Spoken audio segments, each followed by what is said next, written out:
A woman was completely out of breath and gasped out the name Vim. In response, Vim let out a sudden laugh. A few months ago, it was a well-known fact that people who did not run away immediately when facing a floor boss would die. The same terrible fate awaited those who were greedy and cared more about getting praise than staying safe.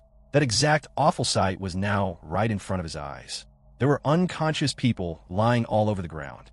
One person had a cross symbol on her sleeve, another person stared blankly up at the ceiling, and a third person lay flat on their face. Vim looked at them and anxiously wondered if they were still alive. Nearby, a giant monster slammed its tail against the floor. The creature was massive and looked exactly like a crocodile as it let out a loud growl. Vim realized that this was the true, terrifying form of a floor boss. He remembered how it had attacked them just a moment ago. With only a single hit, the monster had knocked out everyone in his group. Vim wondered if this was the true power of a floor boss and knew they needed to escape immediately. However, he did not know what to do. He could not run away while carrying 3 heavy, unconscious bodies, and he could not stay behind to buy time until a rescue team arrived. Neither option was possible. There was only one way left for him to survive. Wimme Strauss prepared himself and took a deep breath. He activated his special skill called Puppenspieler and stood up on his feet. After he finished saying his magical chant, a selfish thought crossed his mind that he could easily escape all by himself. As the giant floor boss charged directly toward him, Vim felt a little bit proud of himself for having such a normal human thought during the most dangerous moment of his life. Later, inside the Dragon's Wings party house, the group of adventurers stood in a circle around Vim. Vim began to stutter and nervously asked them why they were acting this way, as something very strange was happening. Suddenly, one of the members swung a sword and smashed it into the wall right next to Vim's head. The angry leader of the party, a man named Kronos, told Vim not to make him repeat himself. Kronos ordered Vim to leave the group immediately and called him a piece of scum. The group's priest, Nikur, agreed and said that the choice was obvious. The mage, Maze, also complained, saying that Vim had unfairly taken the best part of the victory for himself. Nikur angrily asked Vim if he thought he was a hero just because he landed the final blow on the floor boss. Kronos added that his own magical sword and Mazes' powerful spells were the things that actually trapped the boss, and he accused Vim of counting their hard work as his own success. Vim had never thought about the situation in that way. He truly believed that the victory belonged to the whole team together. He had managed to defeat the final boss by a total miracle, and he honestly expected everyone to praise him for it. Instead, he was met with nothing but anger. Maze claimed that Vim's defensive magic spells were far too weak, which was the reason they all got defeated in a single hit. Kronos agreed completely, saying there was no doubt about it. Vim began to believe them and thought that everything was his own fault. As the others continued to blame him, he finally realized a painful truth. They had never liked him from the very beginning. Vim accepted all of their mean words and apologized deeply for everything he had done. He begged them to let him stay because the Dragon's Wings was the only home he had left.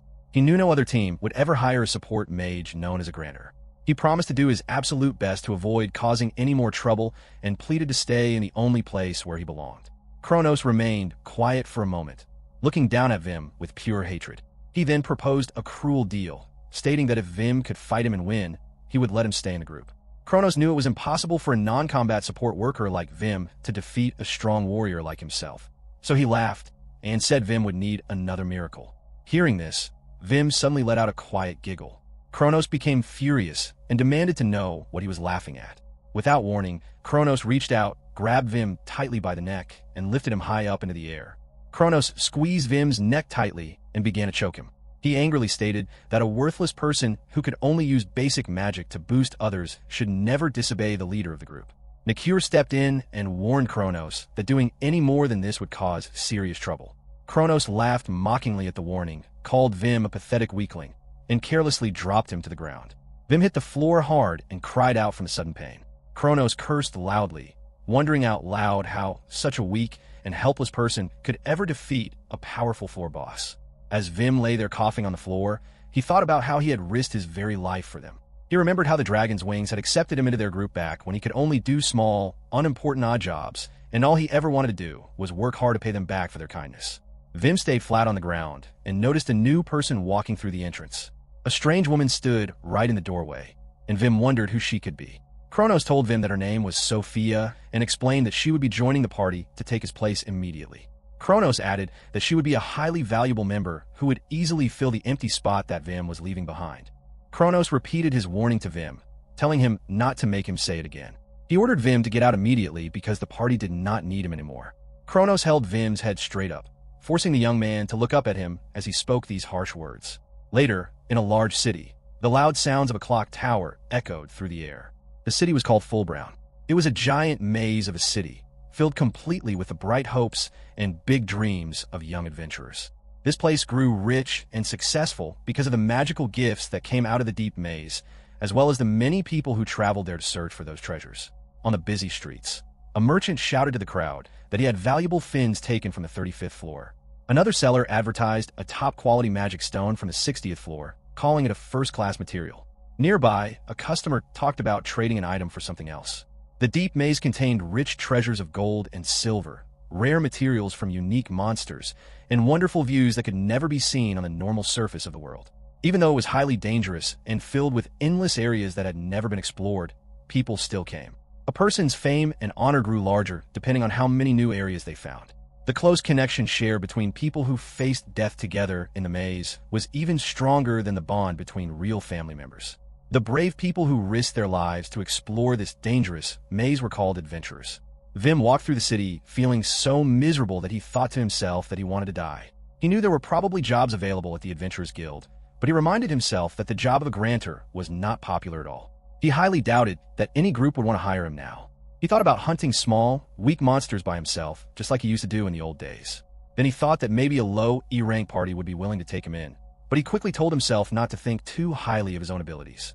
He decided that a bottom-level F-rank party would be much more suitable for someone like him. He walked closer to a local inn where he could hear the happy sound of people laughing and talking inside. He reached deep in his pocket and found only a few small coins. He thought to himself that a person really needed to drink alcohol at a sad time like this. He opened the door and stepped inside, where he was immediately welcomed by the people. The woman working behind the bar called out his name. Wimme greeted the barkeep, whose name was Greta, and wished her a good afternoon. Greta told him that she had heard the big news about the Dragon's Wings defeating a floor boss, and she offered him her congratulations. The other people in the inn cheered for him too, asking if he was going to buy drinks for everyone today. Greta added that if the main guild finished checking the battle site and approved everything, she believed his group would be raised to a high A-rank party. She asked if he was out celebrating today, but Wimme told her no. He explained that for right now, he simply wanted to order a beer and his regular plate of sausage. Soon, his meal was placed on the table right in front of him. He used his knife to cut into the sausage and began to eat all by himself in a very dark and lonely mood. The food did not taste good to him at all, and he knew it was because of the terrible things that had happened earlier. Suddenly, he let out a small giggle. The sound caught him by surprise, and he quickly covered his mouth with his hand. He knew he should not do that, because Kronos had always told him to stop laughing in that disgusting way. Then he remembered that he was not even a part of the Dragon's Wings anymore. He looked around at the other customers inside the inn and remembered how they all used to celebrate together in the past. Even though he was never good at joining in on conversations, he remembered that it had still been very fun. He stared down at his food and realized that there was no place left where he belonged. Greta looked at him from across the room with a very worried expression on her face. Suddenly, a sharp ringing sound echoed through the room, and someone called out Wimme's name. A woman had just entered the inn, and she was breathing very heavily. She looked completely exhausted, as if she had been running as fast as she could. Wimme looked at the woman, whose name was Heidemarie, and asked her why she was there. In response, she simply called out his name once again. Meanwhile, in a different part of the city inside the Adventurers Guild, a report was being delivered to the guildmaster. The workers had just finished examining the dead body of the floor boss, the massive monster commonly known as the giant crocodile, which the Dragon's Wings party had supposedly defeated. The guildmaster asked how the examination went. The man explained that according to the official party report, the 4 members had combined their strengths to beat the creature. The guildmaster asked if there was a problem with that statement. The man replied that they had carefully looked at the actual wounds on the floor boss's body. He revealed that almost all of the injuries, including the final blow that stopped the monster completely, were caused by a machete. While there were some marks from magic swords and spells, the examiner did not believe those attacks were strong enough to cause any real, lasting damage. The guildmaster became completely quiet. Everyone knew that the only person in the Dragon's Wings party who used a machete was Wimme Strauss. The guildmaster finally asked if the man was trying to say that a non-combat support worker, a mere grantor, had actually defeated a powerful floor boss using nothing but his own strength. Somewhere else, an unknown person was looking closely at a map and noticed something strange. They wondered why Wimme's tracker symbol was moving completely away from the Dragon's Wings party house and heading toward a cheap local inn. The person searched around for their listening device and turned it on. Through the wiretap, they could clearly hear Kronos harshly ordering Vim to get lost and calling him a piece of scum. The listener felt deeply offended by Kronos and wondered how he dared to speak to Vim in such a terrible way. The story notes that a granter is one of the most basic roles for an adventurer, a job focused entirely on changing and improving a teammate's abilities by using magic support techniques to give them helpful boosts. Back at the inn, a voice suddenly shouted Vim's name. Heidemarie was standing right at the entrance of the building, and she called out to Vim once more. Greta greeted her and jokingly remarked that the stalker known as Enchanter had finally arrived. The arriving woman quickly corrected her, explaining that her name was Heidemarie, not Enchanter, and pointed out that there was not even a letter S in her actual name. She then insulted Greta by calling her a cowgirl. Greta acted confused and questioned what Heidemarie meant by that insult, which caused Heidemarie to repeatedly tell Greta to drop dead. Heidemarie remembered that she did not come to the inn to argue, so she turned her attention back to Vim and called his name. Stuttering slightly, she anxiously asked him if he was doing all right. Vim wondered aloud if the bad news about his situation with the dragon's wings had already started to spread around the town. Heidemarie assured him that the rumors were not spreading to the public yet, and that she was the only one who knew. When Vim asked her how she could possibly know about it, she explained that she simply knew absolutely everything about him. This answer shocked Vim, and he demanded to know how that was possible. She reminded him that they grew up in the exact same village, which caused Vim to realize that her explanation actually made quite a bit of sense. Greta intervened to ask if something was wrong, and if something bad had happened to Vim. Before Heidemarie could fully answer, Vim directly informed the barkeep that he had been kicked out of the dragon's wings. This sudden news shocked everyone inside the inn. As time passed, the other customers began questioning him, wondering why on earth he would be fired at a time when his party was almost completely guaranteed to be raised to an elite A-rank status. One customer mentioned hearing rumors that Vim only ever did basic chores for the team. Another patron agreed, noting that while everyone had heard great stories about the other 3 powerful members, nobody had ever heard anything at all about Vim's contributions. The other people in the inn stayed in their seats and kept gossiping about his situation. While Heidemarie sat eating her food, Vim explained that the party had not even given him any time to prepare for his departure. However, he mentioned that he had left all the necessary paperwork behind just to be safe, so he believed everything would turn out fine. He added that the person replacing him seemed very skilled, and he admitted that in the end, absolutely anyone could do the simple job he used to do. When Heidemarie questioned him about this new replacement, Vim confirmed that the girl was a beautiful elf named Sophia. Heidemarie remarked that Kronos had simply found himself yet another woman to join him. Vim gently asked her not to speak about the situation that way, though he secretly agreed that she was likely right, as the general mood in the room had definitely suggested it. He lamented that things might have been different if only he had managed to build a bit more trust with his old teammates, and he let out a quiet laugh. Heidemarie looked closely at him and asked if he still had not fixed that habit yet. Vim was confused about what she meant, so she clarified that she was talking about his specific laugh.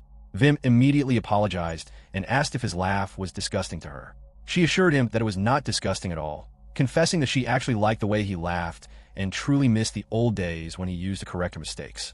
Vim became flustered and asked what she meant by that, warning her that she should not say she liked someone so easily because he might misunderstand her true feelings.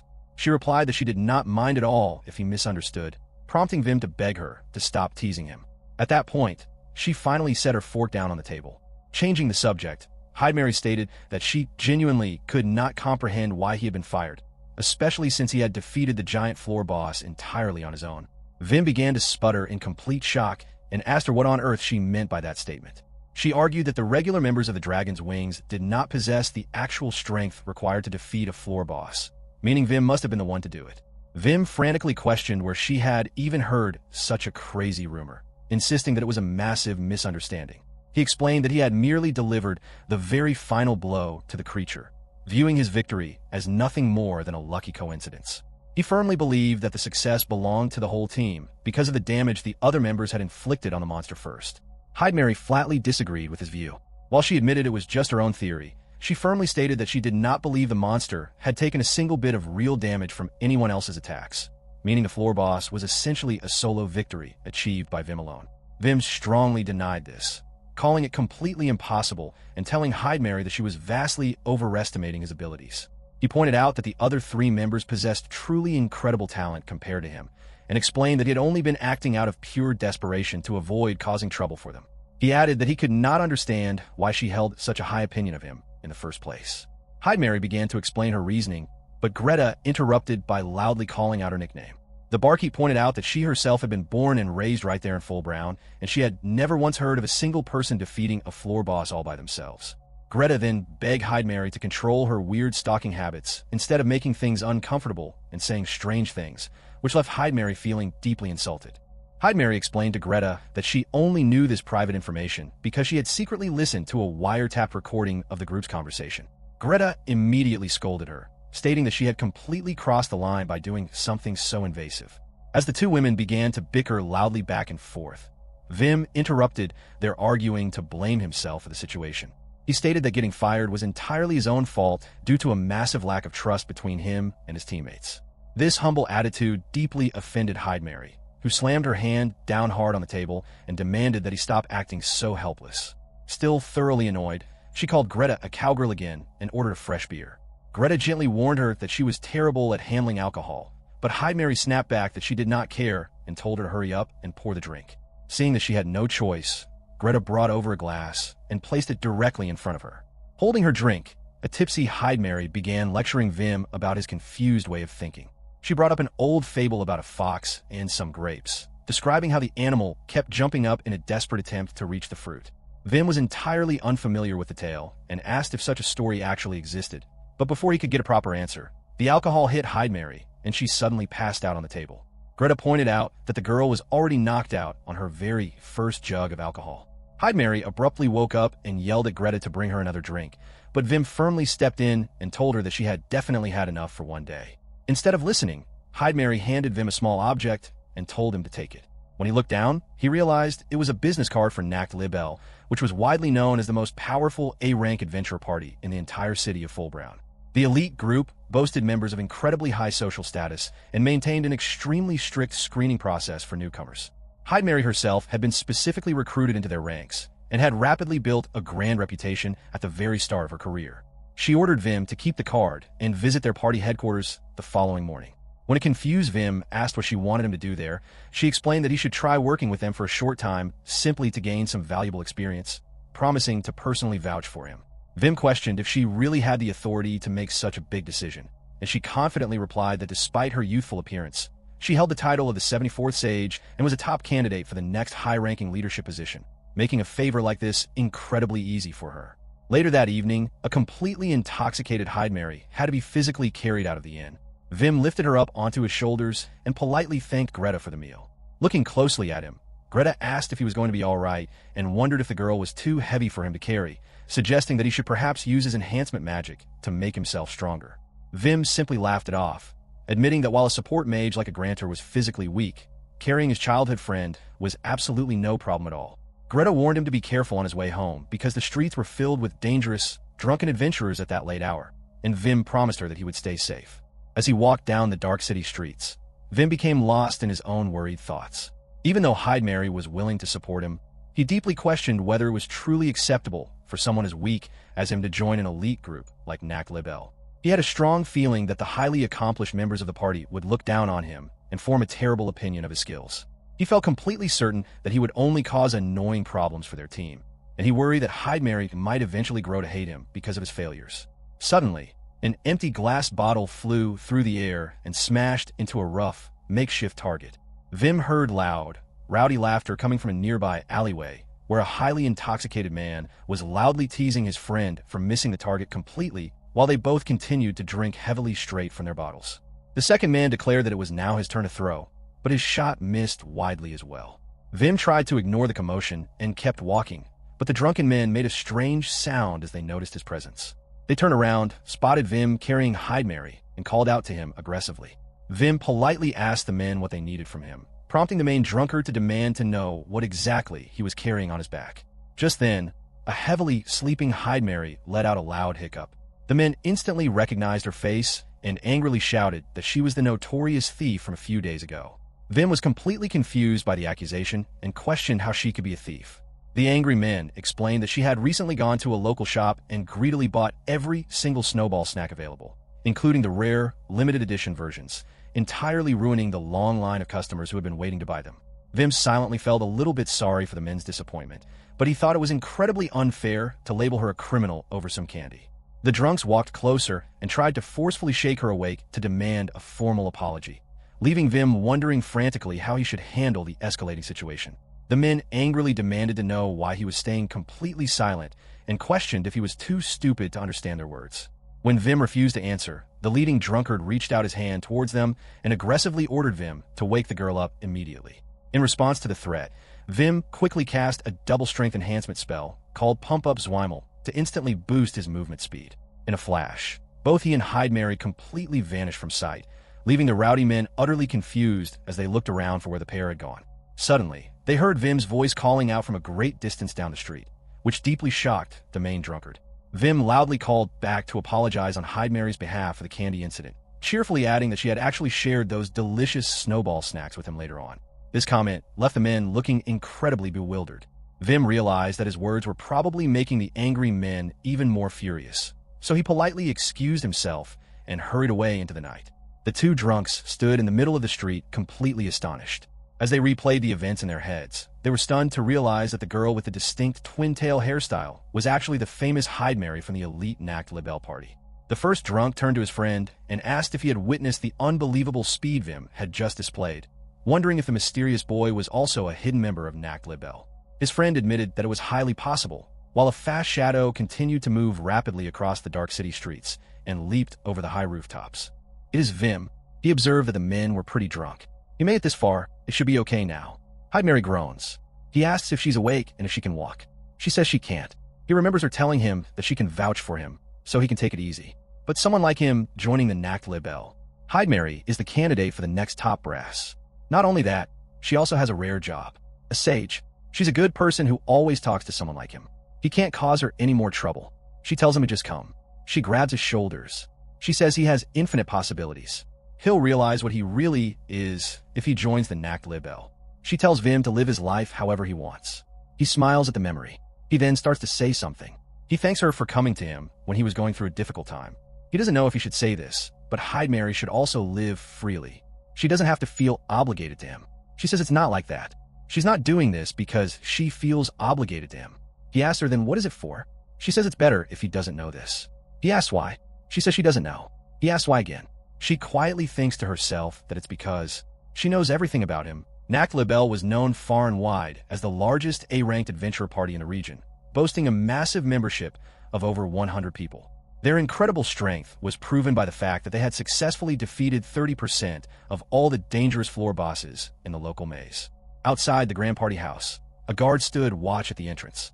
Wimme arrived at the gates, but felt incredibly nervous, walking around in anxious circles while wondering if it was truly acceptable for someone like him to visit such an elite place.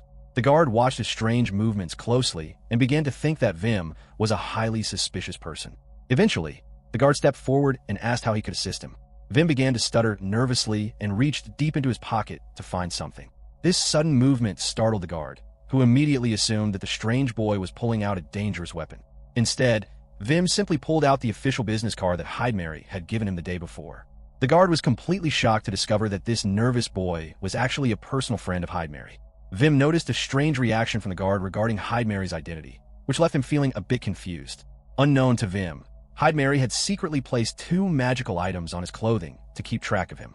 The first item was a listening stone hidden on his jacket, which allowed her to secretly eavesdrop on his conversations and record everything he said.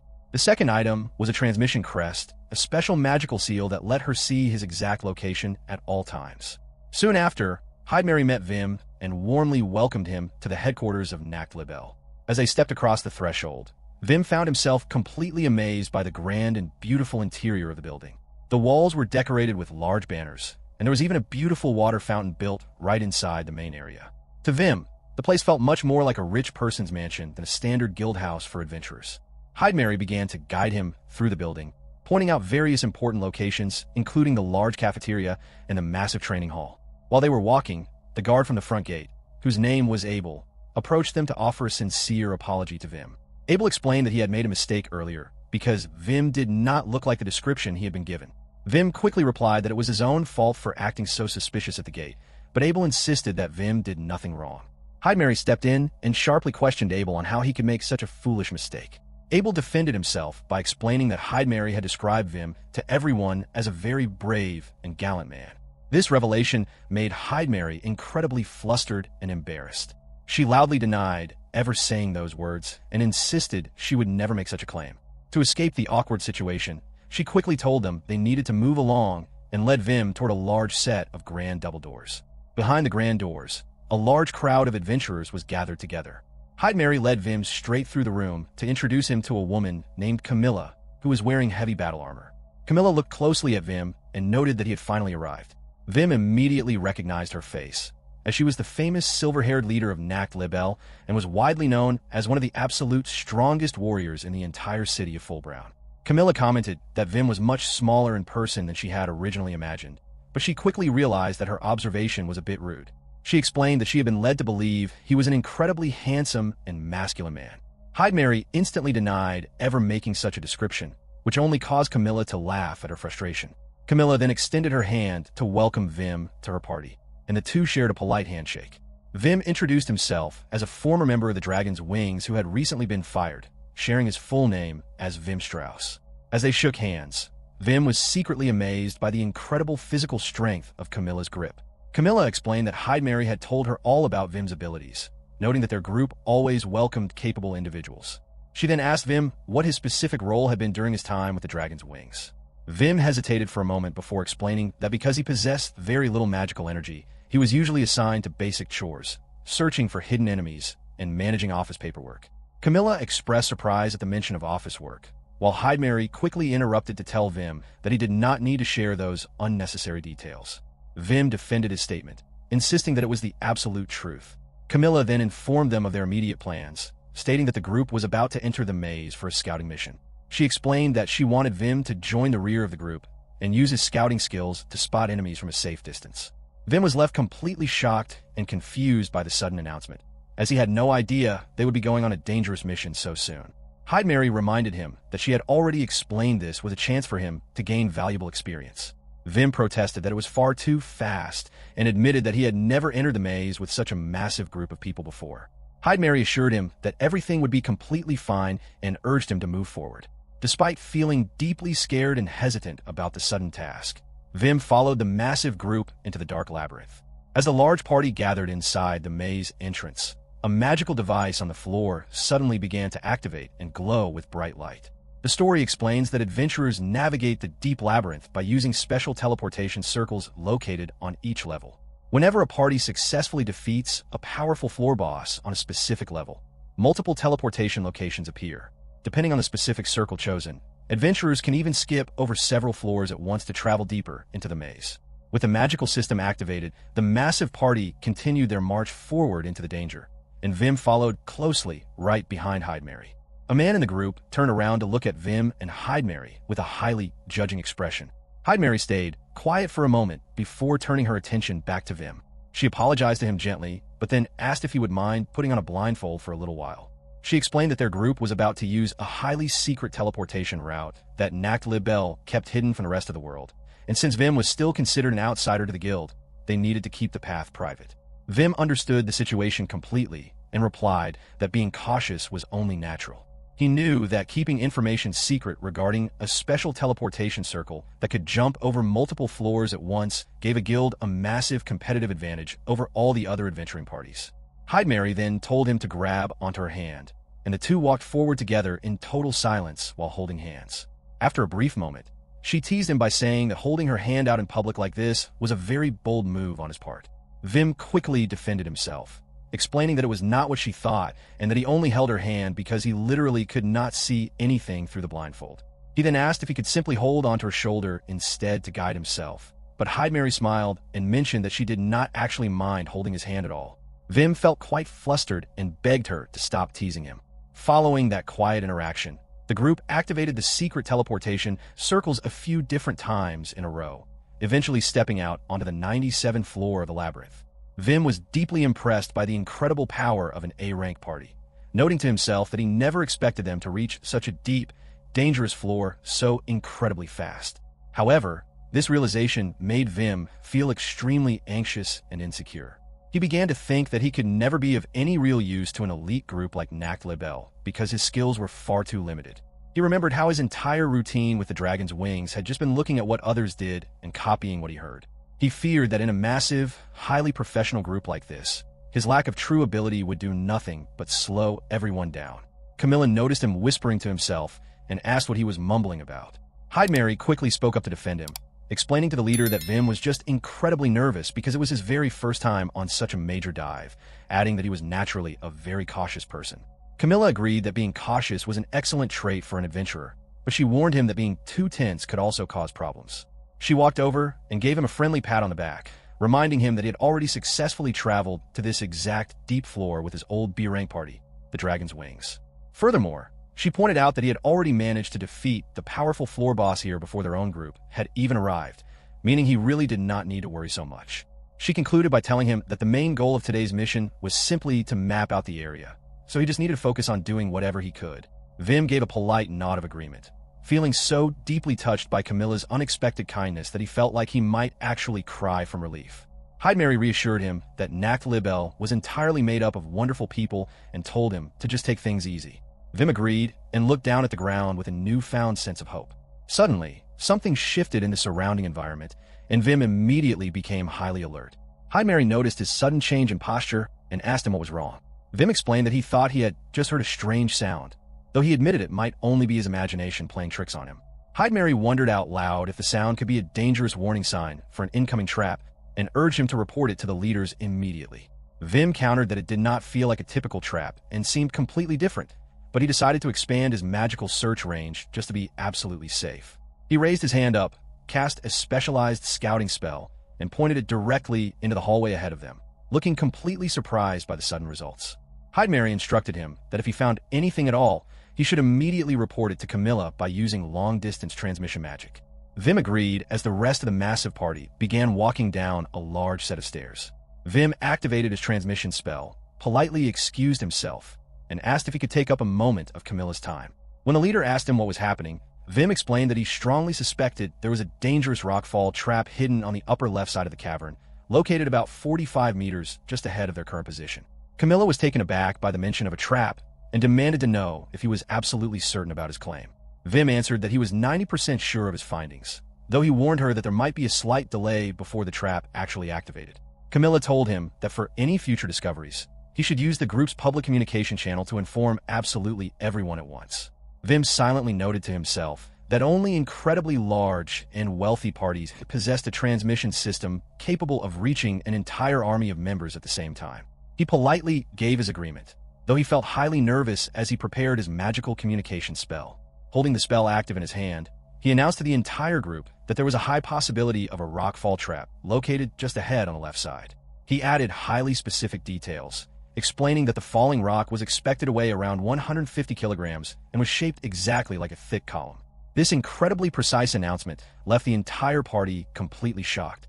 Wimme became deeply confused by their sudden loud reaction, anxiously wondering if he had somehow made a massive mistake, while Heidemarie simply stood next to him with a proud grin on her face. Camilla broke the silence by stating that if the falling rock was only that size, Abel should easily be able to block the impact. Abel sent a quick transmission back to the group, telling them to leave the task entirely to him.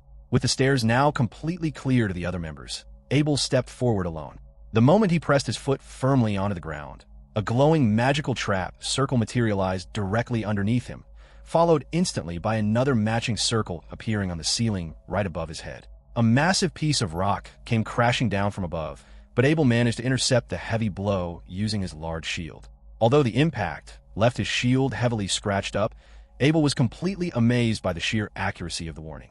He sent another transmission back to the leader to announce that the trap had been successfully cleared. Camilla acknowledged his message, praised him for his excellent work, and pointed out to the rest of the group that the danger had perfectly matched Wimme's exact description. The surrounding party members were filled with deep surprise that an outsider like Wimme could perform such an advanced feat. They whispered among themselves that they had never heard of scouting magic capable of detecting traps with that level of detail, let alone predicting the precise weight and column shape of the falling object, with some members wondering if it was all just a lucky coincidence. The other adventurers wondered if this incredible trap detection ability was the true power of a former Dragon's Wings member, though some secretly believed that such an amazing feat was completely impossible for him to do. Wimme stood there feeling highly anxious, wondering if he had somehow ruined the mission or made a terrible mistake. Heidemarie noticed his worry and assured him that he had indeed surprised everyone, but in a very positive way. She explained that what Wimme considered to be normal for himself was actually completely extraordinary to everyone else. To prove to the skeptical party members that his first success was not just a lucky coincidence, Wimme continued to search for and successfully identify multiple hidden traps over and over again as they moved deeper into the maze. Nearby, a small group of seasoned adventurers sat together in quiet conversation, whispering about this mysterious boy named Wimme Strauss. They were deeply amazed that he could use an incredibly difficult skill like advanced enemy search, as if it were the easiest thing in the world. They discussed how the dragon's wings had managed to climb all the way to a prestigious B-rank status in just a few short years, with only 4 members in their entire group. Watching this unfold, Camilla began to ponder the situation deeply. She wondered how a boy with such an advanced and rare scouting skill had remained completely unknown to the public, why on earth his old party had decided to fire him, and whether there was some kind of hidden problem or flaw surrounding his character. Breaking her train of thought, Wimme sent Camilla another private magical transmission to report a new discovery. He informed her that the surrounding humidity was rapidly rising and pointed out that they had not encountered any of the usual low-level winged insect monsters for quite some time. Based on these environmental clues, Wimme stated his firm belief that the party had officially crossed into the dangerous territory of a massive creature. He specified that it was most likely the nesting ground of a highly aggressive and hostile monster known as the Great Tortoise, Zeratin. However, he quickly added that they could easily avoid a direct confrontation with the beast if they took a few specific detours around the area. When Camilla questioned the accuracy of his claim, Wimme confidently stated that he was 90% certain of his analysis. Camilla was left completely astounded by his incredible attention to detail. Addressing him directly, she acknowledged his extremely cautious nature but firmly reminded him of her earlier instructions, stating that whenever he found a danger with such a high probability, he must use the public transmission channel to inform the entire group at once. This response startled Wimme completely. He began to stutter and apologize profusely, instantly panicking and believing that he had committed yet another terrible mistake that would ruin his chances with this new guild. To his surprise, Camilla then instructed him to hand over all of his current scouting and search duties to an adventurer named Simon, so that Wimme could move forward to the front lines. Wimme was shocked by the sudden reassignment, automatically assuming he was being punished and removed from scouting because of his poor performance. However, Camilla clarified her true intentions, explaining that she had absolutely no desire to take a detour or avoid the Great Tortoise. Instead, she had decided that Nacht-Libel would march straight ahead and fight the massive monster directly, and she specifically wanted to witness Wimme's true capabilities as a support mage on the battlefield. The weight of the upcoming battle filled Wimme with immense pressure, as he realized that making even a single mistake here would mean he would have absolutely nowhere else to go in the world. The cruel, degrading words of his former leader, Kronos, flashed painfully through his mind, reminding him of his worthlessness. Stealing his resolve, Wimme gave his official agreement and promised to do his absolute best, knowing he had to perform perfectly to secure his survival. All the while, Heidemarie watched his anxious expression in total silence. Moments later, Camilla received a private magic message from Heidemarie, who requested permission to fight alongside Wimme on the front lines.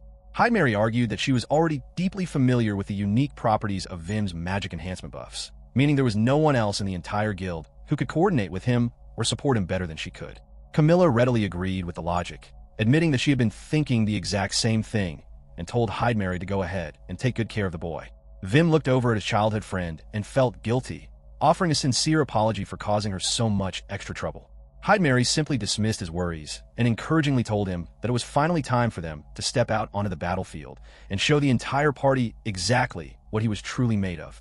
Wimme firmly believed that his ultimate goal in life was to stay out of the spotlight, help people in need, and live quietly while figuring out how to be useful to others. That was exactly how he thought his life should always be. Peeking out from his hiding spot, he silently stared at a giant monster that was currently distracted eating its food. Heidemarie eagerly urged him to move forward and strike right at that moment. She pointed out that the entire Nacht-Libel group was watching them, making this the absolute perfect opportunity for Wimme to show everyone his true strength. Wimme looked back and saw the crowd of elite adventurers staring directly at him. He felt an intense pressure to make up for his earlier scouting mistake and ensure he did not cause any more trouble for his new companions. Terribly anxious, he confessed to Heidemarie that he was completely lost. He admitted that spending just a single day with a massive guild made him realize how bad he was at communicating with large groups, and he started to ramble about how he would probably fail anyway despite her best efforts to help him. Heidemarie loudly shouted his name to snap him out of his panic. She firmly decided they would use an ice spear attack and ordered him to provide his regular magical boost. Hearing her ask for their regular routine caused Wimme to stare in wide-eyed realization. He suddenly remembered how the two of them used to go on dangerous labyrinth dives with just a two-person team. The familiar, comforting memory brought a gentle smile to his face, and he thanked her as his nervousness finally vanished. Heidemarie agreed that this confident attitude was exactly how he should always feel. She reached for the massive weapon resting on her back, which immediately began to shift, lock into place, and assemble itself automatically. She declared that it was time to show the guild their true power as magical spells began to form and a weapon materialized directly in midair around her. A regular mage would have been completely astonished by this sight, because Heidemarie's magic functioned on principles completely different from modern magical laws. This advanced technique was only possible because she held the incredibly rare and powerful job of a sage. In their world, magic was divided into two distinct types: basic magic and application magic. Basic magic consisted of general spells that absolutely anyone could learn, such as communication transmissions and enemy searching skills. Application magic was highly specialized and depended entirely on a person's specific job class, such as a warrior, sorcerer, priest, or a grantor like Wimme. A sage was widely considered the absolute strongest job of all because they could master every single type of application magic and even create the foundational blocks for entirely new spells. Heidemarie gave the official call, formally approving the magical support grant from Wimme Strauss. Wimme accepted the request, moved his hand swiftly, and cast a freezing reinforcement spell. His magic perfectly tracked Heidemarie's floating spell and fused itself directly into the weapon hovering in the air. The observing members of Nacht Libel watched the process with intense fascination. Camilla noted that Wimme was successfully applying a support buff directly to a spell while it was still being cast, rather than targeting the caster's body. Wimme shouted his enhancement command, causing the floating ice spear to sparkle with immense magical energy. The giant monster suddenly noticed them and began running furiously in their direction. Heidemarie warned Wimme that the beast was charging straight at them and told him to prepare to fire on her mark, which Wimme quickly acknowledged. Together, they unleashed the attack, sending the massive ice spear whooshing down through the air. The weapon crashed violently into the ground and struck the monster directly, creating a massive explosion and an enormous cloud of dust. The sheer force of the powerful strike created a massive shockwave that rushed directly toward the rest of the Nacht Libel party, forcing the adventurers to brace themselves against the violent wind. Camilla watched the unfolding destruction with sharp focus. When the dust finally settled, the giant monster was completely dead, entirely destroyed by the single magical spear. Heidemarie complained about how freezing cold the residual air felt, prompting Wimme to apologize quickly and explain that his magical output had turned out much higher than he had originally intended. She assured him it was perfectly fine since he had successfully demonstrated his incredible skills to the group, though Wimme still hesitantly wondered if she truly meant it. Heidemarie then loudly called over to Camilla, proudly asking the leader what she thought of Wimme's amazing capabilities. The freezing blast had caused heavy frost to settle all over Camilla's armor, which she calmly brushed off her shoulder plate. Watching her do this, Wimme panicked, instantly worrying that he had ruined everything again by accidentally damaging the leader's precious gear. However, Camilla called out his name, and he nervously answered her. She informed him that she had just received a transmission from Simon stating that the scouting team had successfully stopped a nearby wyvern, meaning the party was going to set up camp for the night. For his next task, she ordered Wimme to apply his magical buffs directly to the party's shield unit, explaining that she specifically wanted to evaluate his defensive enchantment skills. Wimme gave his respectful compliance. As they moved out, Heidemarie happily whispered to Wimme that she was certain Camilla had deeply enjoyed watching his performance. Wimme humbly disagreed with her positive outlook, believing instead that the leader was simply giving him one more trial to prove his worth, and he resolved to focus entirely on his next job to ensure he did not make any more mistakes. Heidemarie noted that Wimme was acting like his usual insecure self again, describing his lack of confidence as being almost like an illness at this point. However, she comforted herself with the thought that since everyone else was finally starting to realize how truly amazing he was, things would ultimately turn out fine.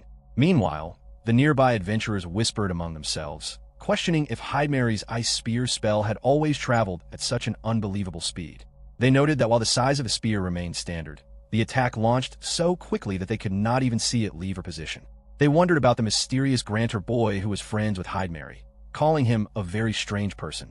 Hearing them mutter, Heidemarie turned around and sharply asked if they had something to say, but the intimidated adventurers quickly claimed they had said nothing at all. Later on, a young man named Abel approached Wimme and introduced himself as the squad leader, expressing his genuine pleasure at meeting him. Wimme returned the polite greeting while silently reflecting on how incredible it was that someone of his own age could already hold such an important leadership role within an elite guild. However, a heavy silence quickly fell over Wimme, leaving Abel wondering what was wrong. Because Wimme struggled greatly with talking to unfamiliar people, he completely froze and had no idea what to say next. He began to stutter nervously, causing a concerned Abel to ask if he was doing all right. Wimme quickly claimed that he was perfectly fine, but internally he panicked. He worried that this awkward behavior would make Abel find him disgusting and grow to hate him, which would lead to the same terrible cycle of rejection repeating itself. Abel gently reassured him that there was absolutely no reason to feel so nervous, which surprised Wimme enough to make him look up. Wimme felt deeply happy that Abel was showing him such genuine kindness. Abel then mentioned hearing that Wimme could enhance their defensive capabilities, but he apologetically admitted that he had very little personal experience working with support magic.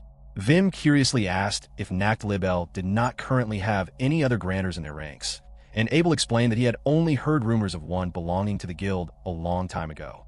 Wimme explained that being a grantor was a highly unpopular job class. He detailed how the magic functioned, stating that as long as a teammate formally declared their approval, the grantor could successfully apply a magical boost to them. He described grant magic as a specialized power designed to alter physical reality purely through a person's focused consciousness. This could include direct physical enhancements or improvements to anything acting as an extension of human senses. When applied directly to a person's body, it could drastically increase their natural strength and speed, while casting it onto weapons could significantly alter traits like hardness and lightness. However, Wimme noted a critical rule. These support buffs could only take effect if the target person was completely willing to accept the incoming magic. Suddenly, another adventurer interrupted the explanation to state that he strongly disliked receiving magical buffs. This sudden pushback instantly scared Wimme. The man quickly realized he'd been a bit aggressive and apologized for his rudeness, introducing himself as Mark. Mark then asked Wimme to explain the specific details of his magic, sharing that he had previously gone into the maze with a different grantor. He recalled how receiving a magical boost would completely alter how a person's body felt, explaining that there were times he had completely lost control of his physical movements and could no longer fight properly. He added that those grantors would usually force all sorts of unwanted elemental attributes onto an adventurer's gear. Wimme tried to reassure Mark by explaining that he only utilized basic, beginner-level techniques, meaning those severe side effects would not happen under his care. He specified that he actually relied on a highly complex combination of multiple minor enhancements, so Mark truly had nothing to worry about. Instead of relaxing, Mark simply stared intensely at Wimme, which left the young grantor feeling deeply confused and frightened. Mark sharply questioned if Wimme viewed him as an ignorant amateur, asserting that he already possessed a decent understanding of the subject, and demanded that Wimme explain the exact details of his complex method. Wimme panicked, fearing that he had accidentally angered the warrior, and became completely tongue-tied once again. Abel stepped in to diffuse the tension, adding that while he lacked experience, he was also highly eager to learn and would love to hear the deeper details of the magic. This reminder helped Wimme realize that since these men were elite adventurers of Nacht, it made perfect sense for them to have a solid understanding of various combat roles. Still hesitant, Wimme asked if they were absolutely sure they wanted to know, assuring them once more that they would not experience any jarring changes to their physical senses. This statement only made Mark look incredibly annoyed, throwing Wimme back into a state of total confusion. Mark strongly questioned how it was even possible for a magical enhancement to result in zero sensory changes, demanding to know if such a bizarre spell could even exist. Wimme confirmed that this unique trait was exactly how his specific grantor skill operated, and he nervously asked if it was truly all right for him to explain the mechanics. Mark gave him a firm confirmation to proceed. Wimme realized that he had never actually been asked to explain his magical methods to anyone before. He began by explaining that the common issues and discomfort people associated with grant magic were entirely caused by the traditional rusting method, which served as the primary technique for application magic. He contrasted this with the standard casting method, where a spell's magical chant is completely established and rigid. Wimme admitted he lacked deep knowledge about how other professions handle their skills, but he continued to dive deep into his breakdown. Abel chimed in to observe that because every single person possessed a completely different physical build and natural strength, magical enhancements could not simply be applied as a one-size-fits-all spell to everyone.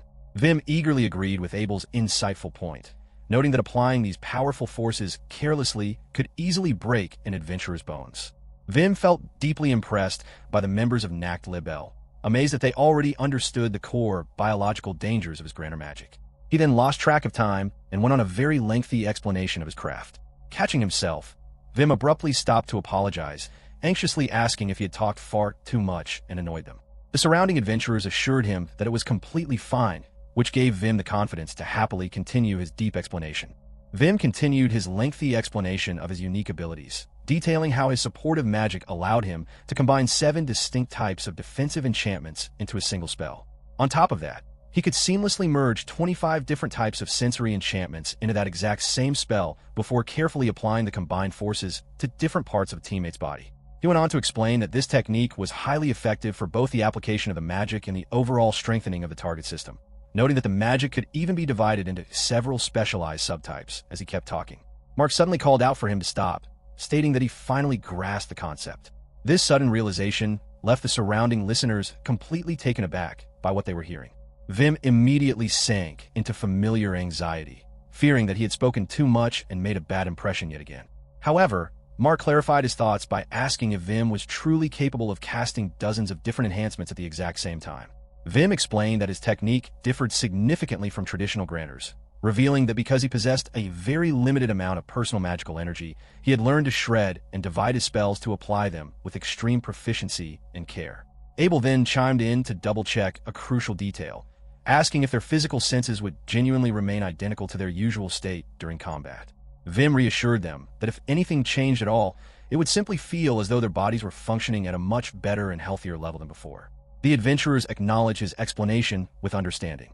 Without wasting any more time, Mark gave his formal declaration of approval, loudly stating that he accepted the magical grant from the grantor, Wimme Strauss. Wimme hesitantly asked if Mark was absolutely certain about receiving the buff, and Mark firmly confirmed that he was. Mark explained that Wimme's vast and deep knowledge of magic was a clear sign of just how incredibly talented he was, concluding that he completely trusted Wimme's abilities. Filled with deep gratitude, Wimme thanked him sincerely and raised his hand to begin the spell, promising to do his absolute best. A wave of bright magical energy quickly expanded and completely enveloped Mark's body as Wimme declared the enhancement active. With the spell successfully cast, Mark stood quietly in place, deeply reflecting on the new sensations flowing through him. Wimme finished casting his specialized support magic, successfully placing the complex enchantment on both Abel and Mark. Immediately after the spell took effect, Mark stood perfectly still without showing any facial expression at all, looking completely unbothered. On the other hand, Abel instantly looked incredibly sharp, focused, and highly alert. To test out the effects of the magic, Mark suddenly charged straight forward and threw a powerful punch directly at Abel's arm, which caught the squad leader completely by surprise. Abel quickly reacted and went for a counterattack by launching a swift kick, but Mark moved with unbelievable speed and blocked the incoming foot with his arm. Abel did not stop there and continued to throw a rapid series of repeated kicks to push their new limits. Wimme watched the two men test their new abilities and anxiously asked them how the magic felt. Looking at them with a very hopeful and expectant expression, Mark responded that he did not even need to explain it, because it was an incredible feeling that he could not even begin to describe with regular words. He explained that he was suddenly able to control and move his physical body much better than he ever could back when he was in the absolute prime of his life. Abel eagerly agreed with his teammate's assessment, marveling at how his entire body felt so unbelievably light that the physical sensation felt like an absolute lie. He noted that this magical enchantment was completely different from the clunky, ordinary buffs they were used to receiving from other support mages. Mark then excitedly called out to Abel to try out an even more difficult physical movement. Seeing the amazing success of the spell, Wimme felt a massive wave of relief wash over him. The other members of the Nacht Libel party had been watching the sparring match closely, and they were so deeply impressed by the spectacular results that they immediately swarmed around the young grantor. Everyone began eagerly begging Wimme to hurry up and grant them his incredible supportive magic as well. Wimme smiled warmly at their sudden enthusiasm and happily agreed to help them, promising that he would absolutely cast his enchantments on every single person in the group. The entire adventure party gathered together in a massive, open area inside the labyrinth. Camilla stood confidently at the very front of the large group, ready to lead them into danger. Wimme stepped up next to her, though his hand was shaking noticeably. He quietly informed the leader that he had arrived at his position. Camilla simply acknowledged his presence with a brief word of approval. However, Wimme continued to tremble all over, prompting an unspoken concern about whether he was truly doing all right. Vim explained to her that his body always reacted this way whenever a massive, dangerous threat was looming nearby. Suddenly, the loud, heavy flapping of massive wings echoed through the darkness. Camilla immediately ordered all of her fighters to prepare themselves for an intense battle. Vim braced himself for the incoming danger. A terrifying monster equipped with numerous eyes and a large pair of wings materialized before them, letting out a truly horrible sound. The members of the Nacht Libel party watched closely as the beast flew directly toward them, muttering that same awful noise once again. Realizing the danger, the group anticipated a deadly breath attack from a beast. Camilla announced that she was relying entirely on her shield units to protect the group, and the defensive fighters loudly confirmed their readiness as they raised their heavy shields. The wyvern unleashed its destructive breath attack, which hurtled directly toward the frontline shielders. However, the blast slammed right into a powerful magical barrier and bounced backward. The wyvern became deeply alarmed as its very own attack reversed direction and struck its own body. Vim was utterly amazed by the sight, thinking to himself how incredible it was that they had successfully used a reflection skill, which was exactly what he expected from the elite shield units of Nacht Libel. Mark was equally shocked and questioned if they had actually just reflected the monster's attack. Abel wondered out loud if all 5 of the shielders performing the move simultaneously was just a pure coincidence, especially since it was the first time they had ever worked with their new companion. Mark then suggested that there was simply no way such a perfect defense could be attributed entirely to Vim's magical buff. Camilla then commanded the long-range units to open fire on the creature. The distant attackers took careful aim at the flying wyvern and unleashed a powerful attack called a Jevator's Spear. The strike hit the wyvern directly, causing it to mutter again, but the attack ultimately failed to do any real damage. Camilla noted that she saw the lack of impact. Vim closely observed the creature and pointed out that there was a layer of anti-magic coating the entire surface of its body. He also noticed that its numerous eyes looked completely different from a standard member of its species, prompting him to wonder if they were dealing with a rare mutation. Camilla confirmed his suspicions, stating that it appeared to be a unique subspecies of wyvern, and Vim completely agreed with her assessment. Instead of being worried, Camilla suddenly smiled, which left Vim feeling quite confused. She ordered the entire party to stand back, because it was finally her turn to fight. As she marched confidently toward the giant wyvern, Abel called out to tell her that he was leaving the rest of the battle entirely in her hands, which Camilla confidently acknowledged. The story explains that the reflection skill displayed by the shield units earlier was actually a highly advanced, secret technique reserved exclusively for those with the specialized tank job class. It was a complete miracle that rarely occurred even among the most elite members of Nacht Libel. Yet, all 5 of those defenders had managed to perform it perfectly at the exact same moment. Camilla realized that those specific 5 individuals were the exact same people who had just received a magical buff from Vim. She knew that such a perfect outcome could no longer be dismissed as a simple coincidence. It was an absolute certainty caused by his magic. This made her incredibly curious to find out what would happen to her own massive strength if she received a direct buff from the young grantor. She called out to Vim and asked if he could cast an enhancement spell on her. Vim replied that he could and inquired about what specific type of magic she required. Camilla ordered him to give her every single offensive buff he was capable of casting. She then questioned him about how many times his magic could multiply her maximum physical strength. Vim explained that if they were talking about pure, raw power, he could increase it about 3 times, taking into account all of the dangerous bodily risks involved. Camilla questioned his limit, insisting that he was definitely capable of pushing the magic much further and accusing him of having a bad habit of always playing it safe. This accusation flustered Vim completely. He protested that he could not simply boost the leader of the entire party without carefully considering the terrible dangers that could occur, explaining that carrying such a heavy responsibility was far too much for him. Camilla then demanded a 10-fold increase, stating that she wanted her strength multiplied by 10 times its normal limit. Vim panicked internally, completely shocked by her wild request and wondering what on earth this woman was thinking. Camilla asked him if he was truly unable to perform the feat, noting that she was deeply looking forward to seeing it. Vim admitted that he was technically capable of doing it, but he warned her that a 10-fold increase would drastically raise the chances of severe, dangerous side effects to her body. Camilla flatly told him to just go ahead and do it anyway. When Vim hesitated out of fear, she reassured him that he did not need to worry because absolutely no one in Nacht Libel would ever blame him even if something went terribly wrong.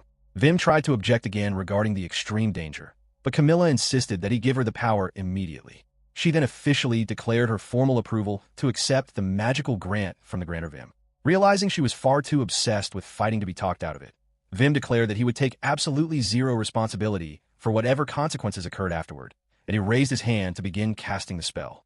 As the magical spell began to materialize, Vim focused deeply and began to analyze her physical body. He was utterly amazed by her incredible muscle and bone structure, internally questioning if she was even a real human being. He located the necessary physical tangents, identified her exact center of gravity, and began making small, precise adjustments to the spell. He carefully calculated every single physical fulcrum, strength point, and effect point within her body to build the framework of the magic. He focused entirely on maximizing her strength while considering how to create the highest possible efficiency with the absolute smallest amount of physical risk. To do this, he decided to place the most appropriate enhancements in only a few critical locations, while simultaneously reinforcing every single part of her body down to the absolute smallest fibers. Vim shouted his final enchantment command, causing Camilla's body to glow with an intense, bright light. The leader stared down at her hands, feeling the immense power flowing through her, and let out a confident smirk. She gripped her massive sword tightly and declared that it was finally time to execute the beast. The flying wyvern paused to look down and evaluate her for a brief moment, while Camilla remained completely calm and collected as the swirling support magic enveloped her entire form. Camilla suddenly launched herself into action, leaping high into the air to prepare for a devastating strike.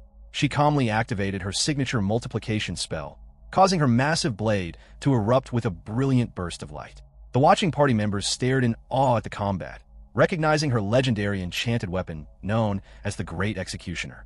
One of the onlookers whispered that they could not remember a time when her magic ever made the sword expand to such an enormous size, and another adventurer nodded in complete agreement. Camilla taunted the giant wyvern by comparing it to a harmless little bird and telling it to get ready, though she secretly admitted to herself that she did not even know how much raw power she was about to unleash under the influence of Vim's tenfold magical boost. As the wyvern closed the distance between them, Camilla unleashed a terrifying technique called Titan Strike, slashing her massive sword heavily through the air until it made direct contact with the beast. The sheer force of the collision caused a massive stone column nearby to completely shatter and collapse. Blood sprayed violently across the battlefield, and a gruesome rain of the monster's multiple eyes fell to the ground while an enormous cloud of dust was kicked up by the impact. The surrounding adventurers stared at the destruction in absolute shock. When the thick dust finally began to clear, Camilla stepped forward completely unhurt, looking incredibly calm and peaceful. The watching crowd lets out a collective sigh of relief upon seeing her safe, and Camilla turned her attention back toward them. Vim quickly rushed over to her side to check on her health, asking anxiously if she was doing all right or if she could feel anything wrong with her body after receiving such an intense enhancement. Addressing him warmly as Vim Boy, she suddenly grabbed both of his hands tightly in her own to praise his incredible supportive magic, reassuring him that her physical body felt perfectly fine. Vim admitted that he was incredibly glad to hear that, explaining that his calculations showed a 5% chance of her experiencing a physical imbalance or severe bodily discomfort. Camilla looked at him with curiosity, asking if that minor discomfort was truly the worst outcome he had anticipated. Vim added that in some extreme cases, a severe muscle tear could easily occur, which surprised Camilla even more as she questioned if a simple muscle injury was the limit of the danger. Vim defended his caution by explaining that a muscle tear is deeply painful and quite serious. But when she asked if there were any other hidden risks, he merely explained that the intense pain would be enough to disrupt her body's natural harmony. This remarkably mild explanation took Camilla completely by surprise, causing her to burst out into loud, joyful laughter. As she watched Vim stand there looking entirely flustered and confused by her amusement, she secretly reflected on what a truly fascinating person Wimme Strauss was. She recognized that he possessed an immense wealth of knowledge regarding the labyrinth, alongside a collection of skills that seemed far too advanced for someone of his youthful age. She realized that his scouting information, his exceptional enemy-searching abilities, and his precise talents as a grantor were all completely top tier. Camilla decided right then and there that she did not care at all about his past history or the foolish reasons why his previous party decided to fire him, because she was absolutely determined to recruit this boy into Nacht Libel. As her loud laughter continued to echo through the cavern, Vim nervously asked her what was wrong, frantically worrying to himself if her sudden joy might actually be an unexpected, dangerous side effect of his enhancement magic, before quickly concluding that such a symptom was highly unlikely.